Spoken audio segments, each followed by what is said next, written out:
السلام علیکم، میرا چینل پرنیا وائس میں آپ سب کو خوش آمدید۔ سسٹر، آپ سے امید کی جاتی ہے ویڈیو کو لائک کریں اور چینل کو بھی سبسکرائب کر دیں، شکریہ۔ سسٹر، آج میں ایک ناول کے ساتھ آپ کی حاضر خدمت ہوں۔ چلیے چلتے ہیں ناول کی جانب، جس کا نام ہے صبر والی بہو۔ وحید ٹیکسٹائل کا نام دور سے ہی اونچی عمارت کے ماتھے پر جگمگا رہا تھا۔ فیکٹری کے اندر مشینوں کو گھرر گھوں زوں زوں گونج رہی تھی۔ منہ پر ماسک چڑھائے باوردی ملازم مستعدی اور جاں فشانی سے اپنے اپنے امور سر انجام دے رہے تھے۔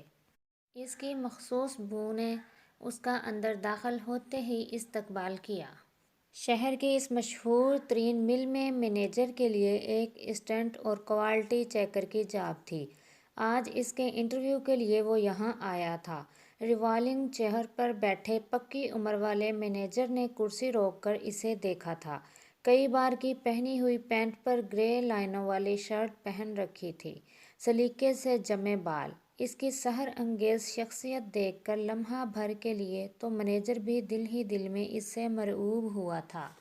او بادشاہو، ڈگریوں کا پہاڑ لے کر کہاں کٹہرا بنانے والی فیکٹری میں بھول کر آ بھٹکے ہو؟ تم تو کرسی پر بیٹھ کر حکم چلانے کے لیے بنائے گئے ہو۔ اس کی فائل پر نگاہیں دوڑاتا مینیجر بھدی آواز میں بولتے ہوئے ہنسا تھا۔ کوئی تجربہ ہے اس کام کا؟ کام کروں گا تو تجربہ ہوگا سر، اس نے سنجیدگی سے جواب دیا۔ او نا جی نا، ایسے اناڑی بابو کو تو سیٹھ وحید اپنی مشینوں کے پرزوں کے قریب بھی نہ پھٹکنے دے۔ انہیں واقعی کاروباری سوجھ بوجھ رکھنے والے گھاگ چلتر قسم کے اسسٹنٹ کی ضرورت تھی۔ مشینوں کی زوں زوں اب اعصاب پر گراں گزرنے لگی تھی۔ وہ ایک لمحہ مزید ضائع کیے بغیر اپنی فائل اٹھائے وہاں سے اٹھ کر باہر آ گیا تھا۔ MS مکمل ہوتے ہی اس نے یونیورسٹی چھوڑ دی تھی۔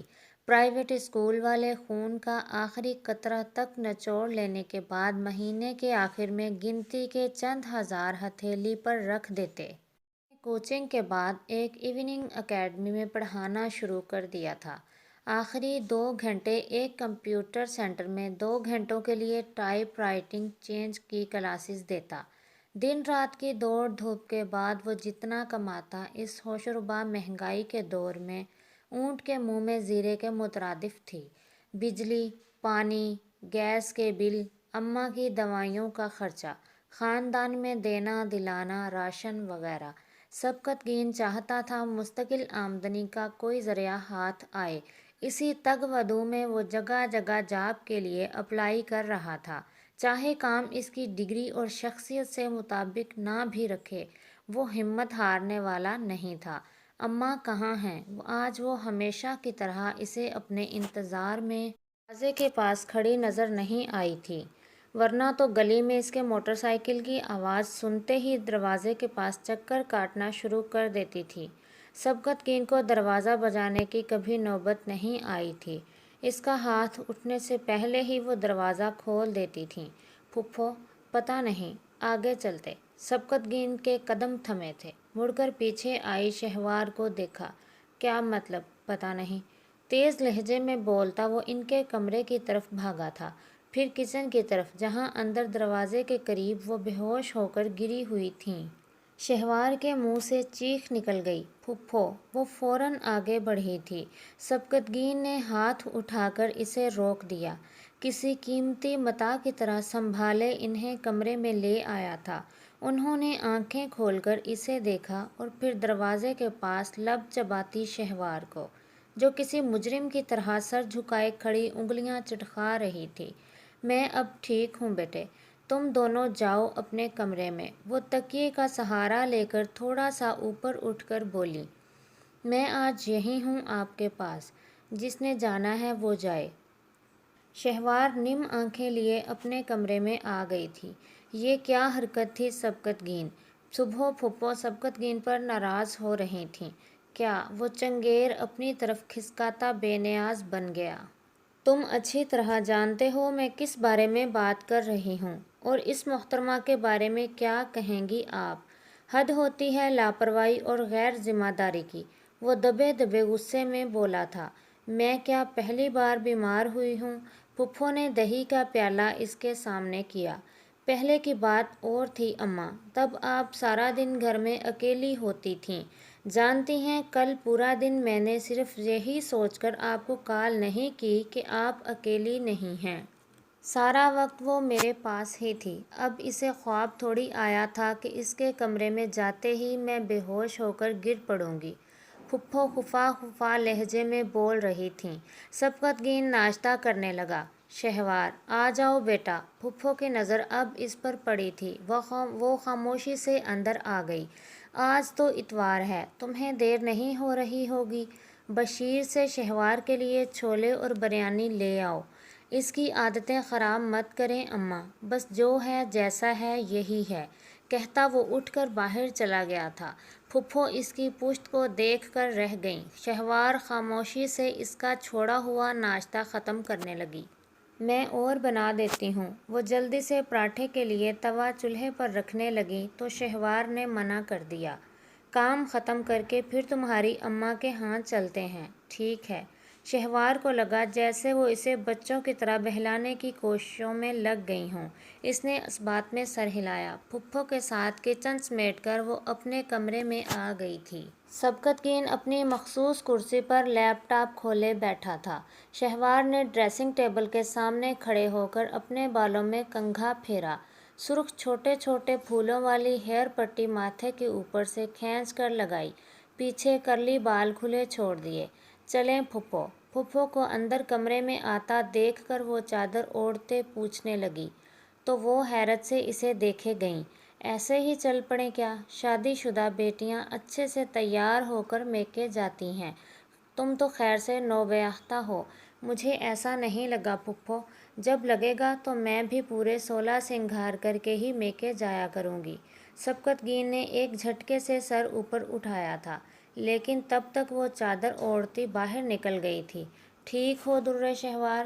شکر ہے ابا نے یہ نہیں پوچھا۔ خوش ہو درِ شہوار؟ آپ کیسے ہیں؟ آنسوؤں کا گولا حلق سے اندر اتارتے وہ مسکرائی تھی۔ کیسے کا تو پتہ نہیں، بس رات کو جب سونے لگتا ہوں تو نیند جلدی آ جاتی ہے اور دل پر کوئی بوجھ بھی محسوس نہیں ہوتا۔ وہ بھیگی آواز میں بول رہے تھے۔ تمہیں مجھ سے گلہ تو ہوگا نا، میں نے تمہارے ساتھ زیادتی کر دی۔ ابا، وہ زور سے ان کے گلے آ لگی تھی۔ شام کو سبکتگین انہیں لینے پہنچ گیا تھا۔ پھپھو نے اطمینان کی سانس لی۔ ہاں تو تم کیا کہہ رہی تھیں اماں سے؟ تمہیں نہیں لگتا کہ تمہاری شادی ہو گئی ہے؟ رات کو وہ سونے کی تیاریوں میں تھی جب سبکتگین اس کے بالکل سامنے آ کھڑا ہوا تھا۔ شہوار کو اندازہ نہیں تھا وہ بغیر کسی لگی لپٹی کے اس کے سامنے یوں سوال جواب کرنے کھڑا ہو جائے گا۔ کیا جتانا چاہ رہی تھیں اماں کو کہ تم اس زبردستی کے بندھن سے خوش نہیں ہو؟ مجھے کچھ جتانے کی ضرورت نہیں ہے۔ رخ موڑ کر وہ تکیہ درست کرنے لگی تھی۔ سبکتگین نے اس کا بازو پکڑ کر رخ اپنی طرف موڑا۔ بات سنو، کسی نے تمہاری کنپٹی پر بندوق نہیں رکھی تھی۔ تمہاری رضامندی کے بعد ہی میں نے اس نکاح کے لیے حامی بھری تھی۔ اماں کی خوشی۔ شہوار کے اندر سے دھواں اٹھنے لگا تھا۔ اپنا بازو اس کی گرفت سے چھڑواتے سلگتے لہجے میں بولی، میں نے بھی صرف اپنے ابا کا حکم مانا ہے، انہی کی خوشی کی خاطر یہ کڑوا گھونٹ پیا ہے، ورنہ مجھے ایسے انسان کا ساتھ چاہیے ہی نہیں جس کے دل اور دماغ پر کسی اور کا قبضہ ہو۔ نہ چاہتے ہوئے بھی وہ اپنے اندر سلگتے احساس کو اس پر عیاں کر گئی تھی۔ صدف کی خوبصورتی، اس کے ناز و انداز کا تو کوئی مقابلہ ہی نہیں تھا۔ گداز جسامت، سانولی نمکین رنگت والی درِ شہوار نے خود کو نمایاں کرنے کے لیے کبھی کوئی تردد نہیں کیا تھا۔ اپنے حلیے سے بے نیاز، اپنے آپ میں مگن رہتی، وہ صدف کی خوبصورتی کو دل سے سراہتی، لیکن اس کے اندر اس جیسا بننے کی خواہش نے کبھی سر نہیں اٹھایا تھا۔ اب بہت کچھ بدل گیا تھا۔ سبکتگین کی اس سے برتی جانے والی حد درجہ بے نیازی یا شاید لا تعلقی کے پیچھے اسے سب سے بڑی وجہ یہی نظر آئی تھی۔ اس نے یقیناً اپنے ساتھ ہمیشہ صدف کو سوچا ہوگا، جو ہنستی بھی تو لگتا کسی دور ویرانے کے مندر میں گھنٹیاں سی بج اٹھی ہوں۔ وہ عام سے درِ شہوار پر ایک نگاہ بھی ڈالتا تو کیوں کر، وہ پہلی بار رقابت کی آگ کی تپش محسوس کر رہی تھی، اور اب ناچاہتے ہوئے بھی اپنا اندرونی خلفشار اس پر ظاہر کر گئی تھی۔ بہرحال آپ اپنی مرضی کا فیصلہ کرنے کے لیے آزاد ہیں، جی کڑا کر کے اس نے کہہ ہی دیا۔ سبکتگین کے لبوں پر مدھم مسکراہٹ غائب ہو گئی تھی۔ ضرور کروں گا، بس ذرا وقت تو آ جائے۔ یہ قسط تو پہنچی اپنے اختتام تک۔ بہت جلد ملتے ہیں کسی نئی قسط کے ساتھ، تب تک کے لیے اللہ حافظ، فی امان اللہ۔